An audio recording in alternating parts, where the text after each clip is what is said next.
இந்த பேசுகிற ஒலி வாங்கி என்கிற இந்த மைக்கு, இந்த செக்ரட்டரி உட்கார்ந்துருக்கிறது, இதை அத்தனையும் செய்தது திராவிட மாடல் ஆட்சியில் தமிழ்நாட்டுடைய பொதுப்பணித்துறை அமைச்சராக இருந்த நான் பார்த்து இரவு நேரத்தில் இப்படி நாம் செய்ய வேண்டும் என்று சொல்லி இதை செய்யப்பட்ட நான் பேசின ஏதாவது பேசணும். அந்த டேபிள் செஞ்சது நாங்க தான், மைக்கு செஞ்சது நாங்க தான், சேர் செஞ்சது நாங்க தான்.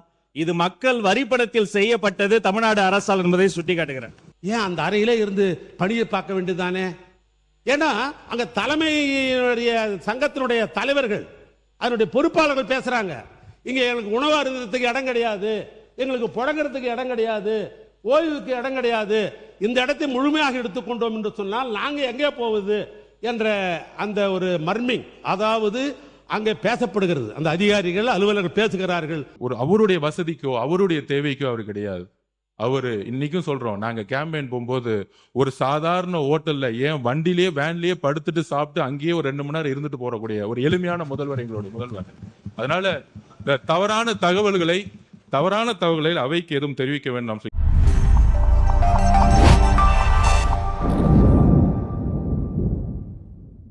நீங்கள் முதலாக எங்கள் சட்டமன்ற உறுப்பினராக வந்த காலத்திலையும் சரி, அவை முன்னவர் இருக்கிறார் என்னுடைய நண்பர், அவை நண்பர், அவர் வந்த போதும் சரி, எங்களுடைய முதலமைச்சராக இருந்து சிறப்பாக பணியாற்றிய என்ன அண்ணன் ஓபிஎஸ் காலத்திலும் சரி, இதில் பார்த்தீங்கன்னா ஒரு 5 அடி பெரிய டேபிள் போட்டிருக்கும். 5 அடி பெரிய டேபிள், 2 பக்கம் நம்ம உட்காந்துக்குவோம், 2 பக்கம் உட்காந்துக்குவோம். பிரச்சனை பெருசாகும் போது ஒருத்தர் கையை பிடிச்சி எடுத்துக்கிற அளவுக்குலாம் அந்த சட்டமன்றத்தில் ஒரு காலத்தில் நடைபெற்ற வரலாறுலாம் உண்டு. ஆனால் இன்றைக்கு இப்படி கலநயத்தோடு இந்த டேபிள், இந்த அமைச்சர் பெருமக்கள்லாம் உட்காந்துற கலநயத்தோடு டேபிள், முதலமைச்சர் உட்கார்ந்துருக்கிற கலநய டேபிள், எங்கள் எதிர்கட்சி தலைவர் உட்கார்ந்துருக்கிறது கலநயத்தோடு டேபிள், இந்த எதிர்கட்சியில் இருக்கிற நம்முடைய தோழமை கட்சி சட்டமன்ற உறுப்பினர் உட்கார்ந்து கலநயத்தோடு இருக்கிற டேபிள், இந்த டேபிள், இந்த பேசுகிற ஒலி வாங்கி என்கிற இந்த மைக்கு, இந்த செக்ரட்டரி உட்கார்ந்துருக்கிறது, இதை அத்தனையும் செய்தது திராவிட மாடல் ஆட்சியில் தமிழ்நாட்டுடைய பொதுப்பணித்துறை அமைச்சராக இருந்த நான் பார்த்து இரவு நேரத்தில் இப்படி நாம் செய்ய வேண்டும் என்று சொல்லி இதை செய்யப்பட்ட நான் பேசின ஏதாவது பேசணும்னா உன் துறையை பற்றி பேசணும்னா பேச கடைசியாக பேச ஏன் டைம் எடுத்துக்க. அதனால இவைகள்லாம் நம்ம செய்ய வேண்டும் என்று சொன்னால் அரசு அதிகாரிகள் நமக்கு ஒத்துழைக்கணும். நாம் அரசாங்கம் ஒரு திட்டம் போடுகிறோம் என்று சொன்னால் அந்த திட்டம் மக்களுக்கு போய் சேர வேண்டும் என்று சொன்னால் அது அரசு அலுவலர் கையில் தான் இருக்கிறது. அதனால் சொல்லுகிறேன், இதை ஒன்று பில்டிங் ஸ்ட்ராங்கு ஆனா பேஸ்மெண்ட் வீக்கு அப்படின்றது. முடிச்சிருங்க. கலைஞரை நாங்க மதிக்கிறோம். தமிழ்நாட்டு வரலாற்றிலேயே நேற்று எங்கள் கட்சி உறுப்பினர் கூட அவர் பேரை சொன்னபோது எழுந்து நின்று வாஞ்சையோடு தாயுலத்தோடு அதற்காக வருத்தம் தெரிவித்த மனிதர்கள் அமர்ந்து கொண்டிருக்கிறார். மாற்று கருத்து இல்லை. தென்னாட்டு பெர்னாட்சானா அது அறிஞர் அண்ணா தான், தெற்கில் இருந்து உதித்த சூரியன்னா அது கலைஞர் தான், அது வேறு. ஆனா அதே சமயம் இங்க பேசும்போது அந்த டேபிள் செஞ்சது நாங்க தான், மைக்கு செஞ்சது நாங்க தான், சேர் செஞ்சது நாங்க தான், இது மக்கள் வரிப்பணத்தில் செய்யப்பட்டது தமிழ்நாடு அரசால் என்பதை சுட்டி காட்டுகிறேன். அப்புறம் பெயர் மாற்றம் பல உறுப்பினர்களும் பல முறையும் சொல்லிக்கிட்டே இருக்கிறீங்க. நான் வரலாற்றை சுட்டிக்காட்ட ஆசைப்படுறேன். 96ஆம் ஆண்டுக்கு பிறகு முத்தமிழறிஞர் கலைஞர் அவர்களினுடைய ஆட்சி அமைந்த பிறகு இது அவர் பேசியது. ஒரு பெயர் மாற்றத்தை அவர் செய்தார். இது அவருடைய வார்த்தைகள். திரைப்பட நகர் ஜே சினி சிட்டி ஒன்று ஆரம்பிக்கப்பட்டது பற்றி உங்களுக்கெல்லாம் தெரியும். கலைஞர் சொல்றார், இதன் பெயரை நாங்கள் ஆட்சி பொறுப்புக்கு வந்த பிறகு பொருத்தமான பெயராக இருக்கும் என்று ஜே சினி சிட்டி எம்ஜிஆர் திரைப்பட நகராக நான் மாற்றுகிறேன். கலைஞரே அறிவித்திருக்கிறார். பெயர் மாற்றம் என்பது காலங்காலமாக நடப்பது. அது மட்டுமல்ல, அம்மா பசுமை வீடு கலைஞர் கனவு இல்லமாக மாறுகிறது. அம்மா மருந்தகம் முதல்வர் மருந்தகமும் மாறி இருக்கிறது. அம்மா மினி கிளினிக் முதல்வர் கிளினிக்காக மாறி இருக்கிறது. ஆனா இங்க நான் 10 இடத்திற்கு போயாவது செல்வம் சேர்த்து வருவேன், நீ படிக்கின்ற வேலையை மட்டும் பாரு என்று தமிழ்நாட்டின் கல்வி கண்ணை திறந்தவர் கொள்கை தலைவர் கர்ம வீரர் காமராசர் அவர்களின் பெயர்தான். இந்த காலை உணவு திட்டம் பத்தி அவர் சொன்னாரு. அது 203 கோடியே 72 லட்சம் ரூபாய் செலவுல பெருந்தலைவர் காமராஜர் காலை உணவு திட்டமாக விரிவாக்கம் செய்யப்பட்டிருக்கிறது. ஒரு குறிப்பிட்ட வகுப்பில் இருந்து பல்லாயிரக்கணக்கான குழந்தைகளுக்கு காலை உணவு விரிவாக்கம் செய்யப்பட்டு மேம்படுத்தப்பட்டிருக்கிறது. நான் சொல்வேன், இந்த திட்டத்திற்கு காமராசர் பெயரை விட பொருத்தமான பேர் உலகத்திலேயே கிடையாது என்பதை உறுப்பினருக்கு தெரியும். நாடு சுதந்திரம் அடைந்தது பின்பு இந்த தமிழ்நாட்டை மிக மிக எளிமையானவர்கள் எல்லாம் முதலமைச்சராக இருந்தார்கள். ஓமந்தூர் ராமசாமி ரெட்டியார்னு செருப்பே போட மாட்டார் இந்த முதலமைச்சர். அப்படி ஒரு முதலமைச்சர். அண்ணன் கலைஞர் எல்லாமே எளிமையானவங்க தான் முதலமைச்சராக இருந்தவங்கலாம். அப்போ ஓமந்தூர் ராமசாமி ரெட்டியார், மூதறிஞர் அரஜாஜி, பெருந்தலைவர் காமராஜர், பெரியவர் பக்தவச்சலம், பேரறிஞர் அண்ணா, முத்தமிழறிஞர் கலைஞர், மக்கள் தலைவர் எம்ஜிஆர், அம்மையார் ஜெயலலிதா, ஓ பன்னீர்செல்வம், ஓ பன்னீர்செல்வம், பக்கத்தில் இருக்கிற முன்னாள் முதலமைச்சர் சகோதரர் எடப்பாடி பழனிசாமி அவர்கள், எங்கள் தலைவர் திராவிட மாடல் ஆட்சியினுடைய தலைவர் மு.க. ஸ்டாலின். இத்தனை முதலமைச்சர்களும் முதலமைச்சரிலிருந்து இந்த தமிழ்நாட்டுடைய பல்வேறு திட்டங்களை நிறைவேற்றி இருக்கிறார்கள், ஏழ்மையை போக்கி இருக்கிறார்கள். இன்னும் சொல்ல போனால் தமிழ்நாடு வளர்ச்சி என்று இன்றைக்கு இந்தியாவில் இருக்கிற மாநிலங்களிலேயே இன்றைக்கு முதல் மாநிலமாக தமிழ்நாடு திகழ்கிறது என்று சொல்வதற்கு இத்தனை முதலமைச்சர் அந்த அறையிலிருந்து தான் போட்டிருக்கிறாங்க. இன்றைக்கு காலையில் இந்த டைம்ஸ் ஆஃப் இந்தியா என்கிற பத்திரிகையில் வந்து ஒரு செய்தியை அரசனுடைய கவனத்துக்கு கொண்டு வர, வேறொன்றும் அல்ல. ஆனால் இப்பொழுது அந்த இடத்தை மாற்றிவிட்டு 1 கோடி ஏறத்தாழ 30 லட்சம் ரூபாய் செலவில் எங்கள் அண்ணன் கலைஞர் தான் நாமக்கல் மாளிகை அந்த 10 மாடி கட்டடத்தை கட்டி கொடுத்தவரே எங்கள் அண்ணன் கலைஞர் தான். இப்போ அந்த இடத்துக்கு முதலமைச்சர் போறார். என் கேள்வி என்னன்னா, அது அவருடைய விருப்பம். யார் எந்த அறையை வைப்பது அவருடைய விருப்பம், யார் எந்த டிரைவர் வச்சுக்கிறது என்பது அவருடைய சொந்த விருப்பம். அதில் நான் தலையிட முடியாது. ஆனால் இவ்வளவு திட்டங்கள் எல்லாம் இந்த நாட்டுக்கு கொடுத்த அறை இப்படி இருக்கிற பொழுது எங்கள் அண்ணன் கலைஞர் கட்டிருக்கிற அந்த அறைக்கு போறார் என்பதில் எனக்கு தனிப்பட்ட ஒரு விதத்தில் மகிழ்ச்சி தான். இது பிரிட்டிஷ்காரன் கட்டுறது, அது தமிழன் கட்டது, அதில் ஒன்றும் மாற்றம் இல்லை. ஆனால் இன்றைய தினம் டைம்ஸ் ஆஃப் பத்திரிகையில் என்ன செய்தி வந்திருக்கிறது சொன்னால், இந்த டைம்ஸ் ஆஃப் பத்திரிகையில் 5.54 கோடி ரூபாய் மதிப்பிலான இந்த டெண்டர் ஆன்லைனில் விடப்படவில்லை, இந்த டெண்டரில் ஏதோ ஒரு கோளாறு இருக்குதுன்னு டைம்ஸ் ஆஃப் கொடுத்துக்கிறாங்க. அது அமைச்சர் அவர்கள் பதிலறையில் அதுக்கு சொல்லட்டும், நான் வேணான்னு சொல்லலை. ஏன்னா இப்போ என் டைம் எடுத்துக்கணும், அதுக்காக சொல்கிறேன். நான் கடைசியாக பதிலில் சொல்லுங்கள், அமைச்சருக்கு அந்த வாய்ப்பு உண்டு, மணிக்கணக்காக கூட நீங்கள் பேசலாம். ஆனால் நான் கேட்க விரும்புவது, ஏன் அந்த அறையிலே இருந்து பணியை பார்க்க வேண்டியதானே? ஏன்னா அங்கே தலைமையினுடைய சங்கத்தினுடைய தலைவர்கள், அதனுடைய பொறுப்பாளர்கள் பேசுகிறாங்க, இங்கே எங்களுக்கு உணவு அருந்ததுக்கு இடம் கிடையாது, எங்களுக்கு புழங்குறதுக்கு இடம் கிடையாது, ஓய்வுக்கு இடம் கிடையாது, இந்த இடத்தை முழுமையாக எடுத்துக்கொண்டோம் என்று சொன்னால் நாங்கள் எங்கே போவது என்ற அந்த ஒரு மர்மிங், அதாவது அங்கே பேசப்படுகிறது, அந்த அதிகாரிகள் அலுவலர்கள் பேசுகிறார்கள். அதையும் முதலமைச்சருடைய கவனத்திற்கு இந்த ஆட்சிக்கு கொண்டு வர நான் விரும்புவது, நீங்கள் எப்பவுமே இந்த டெண்டர் விஷயத்தில் நாங்கள் பியூரிசி என்று நாங்கள் சொன்னீங்க.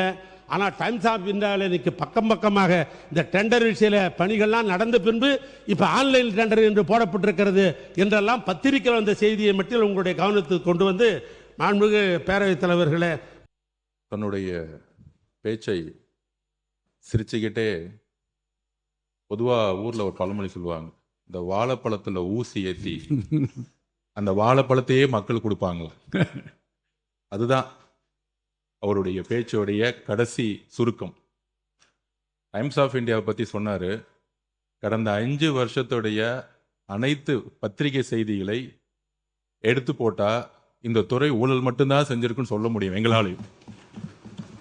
ஸோ மாண்புமிகு பேரவைத் தலைவர்கள் வரும்போதே என்கிட்ட சொன்னீங்க, இன்னைக்கு எதையும் யாரையும் குறைகள் சொல்லாமல் நம்மளுடைய திட்டங்களை பற்றி பேசுங்கன்னு சொன்னீங்க. பத்திரிகை செய்திகள் தவறானது, அதுக்கான விளக்கத்தை நான் பதில் கொடுக்குறேன். டெண்டரே இன்னும் முடியல. எங்களுடைய முதலமைச்சர் சொன்னது உண்மை.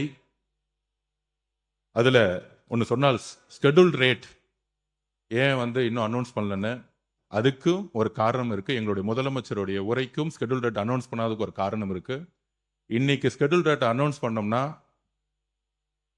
பொதுவாக சிவில் ரேட்டுடைய விலைக்கு ஏற்ற மாதிரி பண்ணணுங்கிறது எங்களுக்கு தெரியும். பொதுவாக 3%, 5%, 7% பொதுவாக விலை ஏற்றுவார்கள்.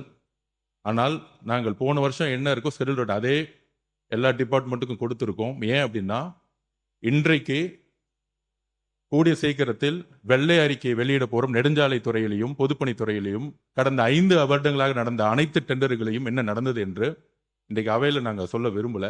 அதில் இந்த லாஸ்ட் 60 நாளில் 20 ப்ராஜெக்ட்டுக்கு மேலே ரீடெண்டர் விட்டோம். அதோடைய பாசிட்டிவ் ரியாக்ஷன் என்ன, முதலமைச்சர் சொன்ன மாதிரி ஹை வேல்யூ போட்டாங்க அப்படின்னு சொன்னது உண்மை. சுமார் 20% 36% வேல்யூ கம்மியாக இன்னைக்கு டெண்டர் வந்து கொண்டு இருக்கிறோம். அதை இந்த மாமன்றத்தை தாக்கல் செய்ய நாங்கள் ரெடியாக இருக்கிறோம். ஆல்ரெடி போன கவர்மெண்ட்ல போட்ட டெண்டர்ஸ் திருப்பியும் புதுசாக டெண்டர் விடும் பொழுது சுமார் 20% 36% வரைக்கும் டெண்டரோட வேல்யூ இன்னைக்கு கம்மியாக கிடைத்து அந்த பணம் எல்லாம் நம்மளுடைய ட்ரெஷரிக்கு வந்து கொண்டிருக்கிறதுங்கிறதான் உண்மை. இதை என்னுடைய பதில் குறிப்பில் சொல்றேன். அப்புறம் மாண்புமிகு முதலமைச்சருடைய அலுவலகம் செக்ரட்டரியேட் கட்டணும்னு கலைஞர் நினைச்சாரு. அதுல ஏதாவது உடன்பாடு இல்லாம இருக்கா? மாண்புமிகு அம்மா அவர்கள் ஒரு புது செக்ரட்டரியேட் கட்டணும்னு நினைச்சாங்க. அதுலயும் உடன்பாடு இருக்கும். பட் கால சூழ்நிலை ஏன் செக்ரட்டரியேட் கட்டணும்னு நினைச்சாங்க? அரசு அலுவலர்களா இருக்கட்டும், முதலமைச்சர் காலையில 9:30 மாலை 5:05 பல்வேறு தரப்பு அரசு ஊழியர்களாகட்டும், வெளிநாட்டு பிரதிநிதிகளாகட்டும், நம்மளுடைய விசிட்டர்ஸ் ரூம் பார்த்தீங்கன்னா தெரியும். ஒரு வெளிநாட்டில இருந்து ஒரு அமெரிக்கன் கான்சுலேட்டோ ஒரு வெளிநாட்டு அதிகாரிகள் வரும்பொழுது உட்காரக்கூடிய இடம் இன்னும் அப்டேட் செய்யப்படலை. இதுதான் கலைஞரும் சரி அம்மா அவர்களும் சரி ஒரு செக்ரட்டரியேட் கட்டணும்னு நினைச்சாங்க. அப்ப முதலமைச்சருடைய வேலைப்பளு புதிய திட்டங்களுக்காக அவரை சுத்தி கிட்டத்தட்ட ஒரு 200 பேர் இன்னைக்கு ஒரு நியூ விஷன், ஒரு புதிய மாற்றத்தை உருவாக்க, ஒரு நியூ ரீஸ்ட்ரக்சருக்காக தன்னுடைய அலுவலகத்தை எல்லோரும் அமரக்கூடிய முதலமைச்சர் தான் மட்டும் நல்ல ரூம்ல உட்கார்ந்தா பார்த்தாது. அங்க இருக்கக்கூடிய நீங்க பாத்தீங்கன்னா தெரியும். இப்ப கூட நீங்க உள்ள வரலாம். S1 S2 முதலமைச்சருடைய S1 S2 S3 S4 ஒரு 100 ஸ்கொயர் ஃபீட் கூட இல்லாத ஒரு ரூம்ல உட்கார்ந்து அவங்க வேலை பார்த்துட்டு இருக்காங்க. அப்ப முதலமைச்சருடைய பரந்த உள்ளம் அனைத்து அதிகாரிகளுக்கும் ஒரு நல்ல வசதியான இடம் வேண்டும் என்கின்ற ஒரு உணர்வுடன் தான் தன்னுடைய அலுவலகத்தை அவரை சுத்தி கிட்டத்தட்ட 80 பேர் உட்கார்ந்து வேலை பார்க்கும்போது அங்க சரியான கழிவறை வசதி கூட கிடையாது. நீங்கள் இப்பொழுதும் போய் பார்க்கலாம். இதற்காக தற்காலிகமாக ஒரு ஏற்பாடுக்காக தான் இந்த இடத்தை மாத்துறாங்களே தவிர, இதை மற்ற உறுப்பினர்கள் சொல்லும் போது கூட இது ஒரு ஒரு அவருடைய வசதிக்கோ அவருடைய தேவைக்கோ அவர் கிடையாது. அவரு இன்னைக்கும் சொல்றோம், நாங்க கேம்பெயின் போகும்போது ஒரு சாதாரண ஹோட்டல்ல ஏன் வண்டிலேயே வேன்லயே படுத்துட்டு சாப்பிட்டு அங்கேயே ஒரு 2 மணி நேரம் இருந்துட்டு போறக்கூடிய ஒரு எளிமையான முதல்வர் எங்களுடைய முதல்வர். அதனால இந்த தவறான தகவல்களை அவைக்கு எதுவும் தெரிவிக்க வேண்டாம் சொல்கிறேன். மித்த எல்லா கேள்விகளுக்கும் என்னுடைய பதிலறிவில் நான் தெரிவிக்கிறேன். தனிப்பட்ட அமைச்சர்கள் இப்ப பொதுப்பணித்துறை அமைச்சர்னா இவர் தயார் பண்ணிக்க முடியாது. பக்கத்துல நம்முடைய அமைச்சர் இருக்கிறார், தயார் பண்ண முடியாது. இது பல்வேறு துறையில் இருக்கிறவர்கள்லாம் சேர்ந்து IAS அதிகாரி, அது நிதித்துறையினுடைய செயலாளர் தலைமையில் இது நடைபெற்று இது பண்ணுறாங்க. இதை வச்சு தான் எஸ்டிமேட் போடுறோம். இதில் யார் ரேட்டு ஏற்றிக்கிறது மீண்டும் அமைச்சர் சொல்கிறார், தவறு. நான் டெண்டர் போடுகிற பொழுது ஒப்பந்ததாரர்கள் தனக்கு வேலை கிடைக்கணும் எப்படியாவது. சில பேர் என்ன பண்ணுவாங்க, ஒப்பந்ததாரன்னு கேட்டீங்கன்னாக்கா நமக்கு லாபம் கூட வேணும், நம்ம இருக்கிற ஆட்களுக்கு சம்பளம் கொடுத்தாலும் சும்மா வச்சுன்னு சம்பளம் கொடுக்க முடியாது, மிஷினுக்கு டீசல் ஊற்றி ஆகணும் அப்படின்ற அடிப்படையில் கூட லோ டெண்டர் போடுவாங்க. அது ஆட்சிக்கோ அமைச்சருக்கு சம்மந்தம் இல்லை. ஏன்னா இந்த ஷெட் ஆப்ரேட் முடிச்சுட்டோம்னா, டெண்டர் போட்டுவிட்டோம்னா முடிஞ்சது. இன்னும் சொல்ல போனால் இன்னைக்கு அமைச்சர் மானிய கோரிக்கையில் இன்னைக்கு என் துறைக்கு பணம் வேணும்னு உங்ககிட்ட கேட்கிறாரு, பாஸ் பண்ணிட்டா முடிஞ்சிருச்சா அந்த வேலை? இல்ல அப்படி கிடையாது. அதிகாரிகள் எந்த திட்டம் திட்டினாலும் அமைச்சருடைய கவனத்திற்கு வராமல் திட்டம் எதையும் ரிலீஸ் பண்ண முடியாது. இது என்னுடைய நேரடி கண்காணிப்புக்கு வந்த பிறகுதான் எல்லா துறையோடைய அதிகாரிகள் சேர்ந்தாலும் ஸ்கெடியூல் ஆஃப் ரேட் பொதுப்பணித்துறை அமைச்சர்கிட்ட தான் ரிலீஸ் செய்யப்படும். அதை நான் பதிவு பண்ணிட்டேன். போன வருஷம் இருந்த ஷெட்யூல் ஆஃப் ரேட்டை நாங்கள் மெயின்டைன் பண்ணிட்டு இருக்கோம்.